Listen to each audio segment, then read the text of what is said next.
യഹോവയിൽ ആശ്രയിക്കുന്നവർ കുലുങ്ങാതെ എന്നേക്കും നിൽക്കുന്ന സിയോൻ പർവ്വതം പോലെയാകുന്നു.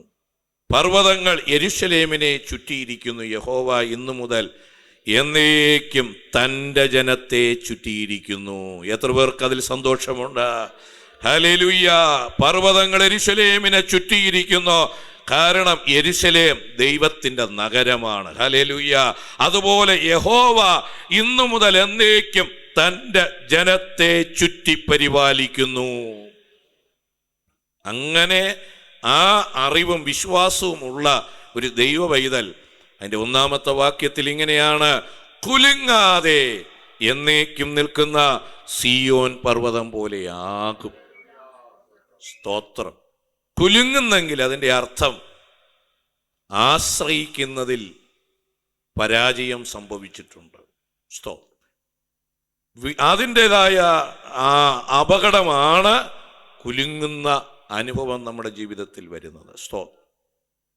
3-ാമത്തെ വാക്യം: നീതിമാന്മാർ നീതികേടിലേക്ക് കൈ നീട്ടാതിരിക്കേണ്ടതിന് ദുഷ്ടന്മാരുടെ ചെങ്കോൽ നീതിമാന്മാരുടെ അവകാശത്തിന്മേൽ ഇരിക്കയില്ല. എത്ര പേർക്ക് ആ കാര്യത്തിൽ ഉറപ്പുണ്ട്? സ്തോത്രം! ഒരു ദൈവ പൈതലിന് ദൈവം കൊടുത്ത അവകാശത്തിൻ്റെ മേൽ ഒരു ദുഷ്ടനും അവൻ്റെ ആധിപത്യം ചെലുത്താൻ ദൈവം അനുവദിക്കുകയില്ല. Praise the Lord! ഏതെങ്കിലും തരത്തിൽ ആരെങ്കിലും ആ ഒരു കാരണത്തിൽ വിഷമിച്ചിരിക്കുന്നെങ്കിൽ ഇന്ന് പകൽ പരിശുദ്ധാത്മാവ് ആ ഉറപ്പ് ആവർത്തിച്ചു പറയുന്നു: നീതിമാനായിരിക്ക. ദൈവം നിനക്കും നിന്റെ കുടുംബത്തിനും നിന്റെ തലമുറയ്ക്ക് അവകാശമായി തന്നതിൻ്റെ മേൽ വേറൊരു ദുഷ്ടൻ വന്ന് ആധിപത്യം ചെലുത്താൻ എൻ്റെ ചെങ്കോൽ അവിടെ വച്ച് അതിൻ്റെ മേൽ തൻ്റെതായ ആധിപത്യത്തെ ഉറപ്പിക്കാൻ ദൈവം അനുവദിക്കുകയില്ല. സ്തോത്രം! അത് ദൈവത്തിൻ്റെ ഒരു വാഗ്ദത്തമാണ്. എന്തിനാണ് അങ്ങനെ അനുവദിക്കാത്തതെന്നറിയാമോ? നീതിമാന്മാർ നീതികേടിലേക്ക് കൈ നീട്ടാതിരിക്കേണ്ടതിന്.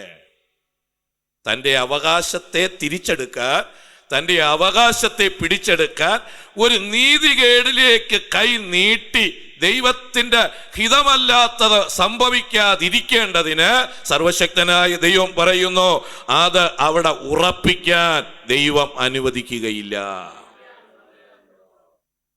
Price the lord! നമുക്കറിയാം, ഹാമാൻ എല്ലാ യഹൂദന്മാരെയും കൊല്ലാൻ ഒരു പ്ലാൻ ഇട്ടു. ദൈവമക്കൾ ഉപവസിച്ച് പ്രാർത്ഥിച്ചു. എസ്തേർ രാജസന്നിധിയിൽ തനിക്ക് ചെല്ലാൻ അനുവാദമില്ലാത്ത സമയത്താണെങ്കിലും ചെന്നു.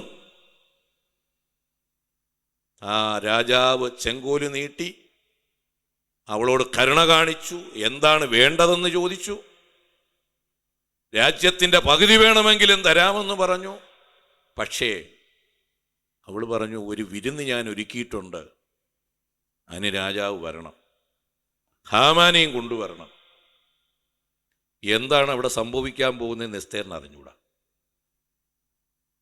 സ്തോത്രം! എന്താണ് അവിടെ ദൈവം പ്രവർത്തിക്കാൻ പോകുന്നതിനെ കുറിച്ച് യാതൊരു നിശ്ചയവും എസ്തേറിനില്ല.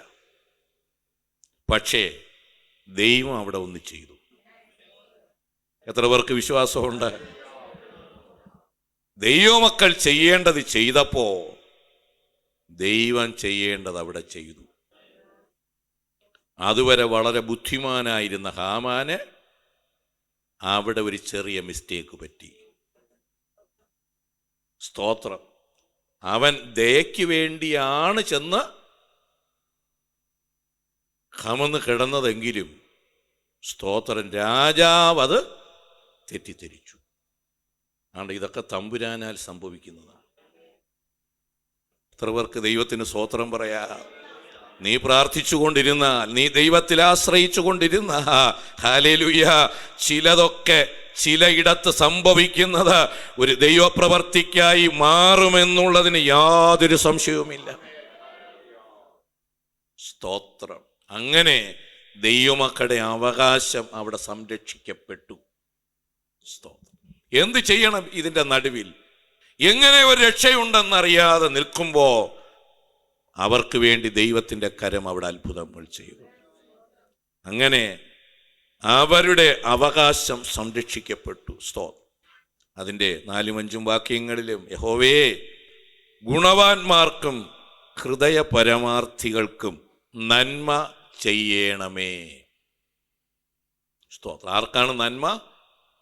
ഗുണവാന്മാർക്കും ഹൃദയ പരമാർത്ഥികൾക്കുമാണ് നന്മ. സ്തോത്രം. ആ കാര്യത്തിൽ ദൈവമക്കൾക്കൊരു ഉറപ്പ് വേണം. ഗുണം ചെയ്യുന്നവരുമായിരിക്കണം. ആ ചെയ്യുന്ന ഗുണത്തിന് തക്കവണ്ണം ഹൃദയത്തിൽ പരമാർത്ഥതയും ഉണ്ടായിരിക്കണം.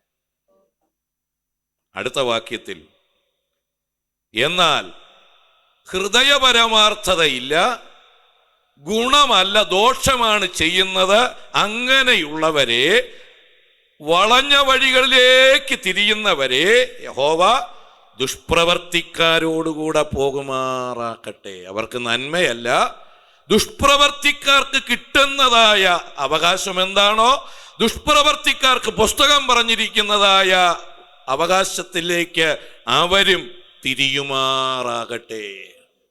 കണ്ടോ, നേരത്തെ അവകാശം വേറെയാണ് നിശ്ചയിച്ചിരുന്നത്.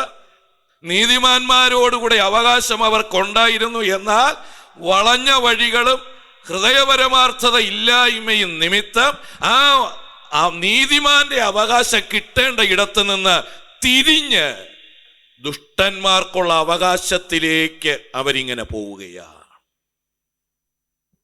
സ്തോത്രം. ഞാനും നിങ്ങളും അറിയുന്നില്ല, നീതിമാന്റെ അവകാശത്തിനായി എന്നെയും നിങ്ങളെയും ദൈവം വിളിക്കുന്നു. വളഞ്ഞ വഴികളും ഹൃദയപരമാർത്ഥത ഇല്ലായ്മയും ഒക്കെ അതിൽ നിന്ന് നമ്മെ തിരിച്ച് ദുഷ്ടന്മാർക്കുള്ള അവകാശത്തിലേക്ക് നടന്നെടുക്കുന്നു എന്ന് ഈ പുസ്തകം പറയുകയാണ്. എന്നാൽ ഇസ്രായേലിന്മേൽ സമാധാനം ഉണ്ടാകട്ടെ. Price the Lord. ഇങ്ങനെയൊക്കെയാണെങ്കിലും ദൈവം താൻ തെരഞ്ഞെടുത്തിരിക്കുന്ന തൻ്റെ ജനത്തെ സമാധാനത്തോടെ നടത്തുവാൻ നമ്മുടെ ദൈവം വിശ്വസ്തനാണ്.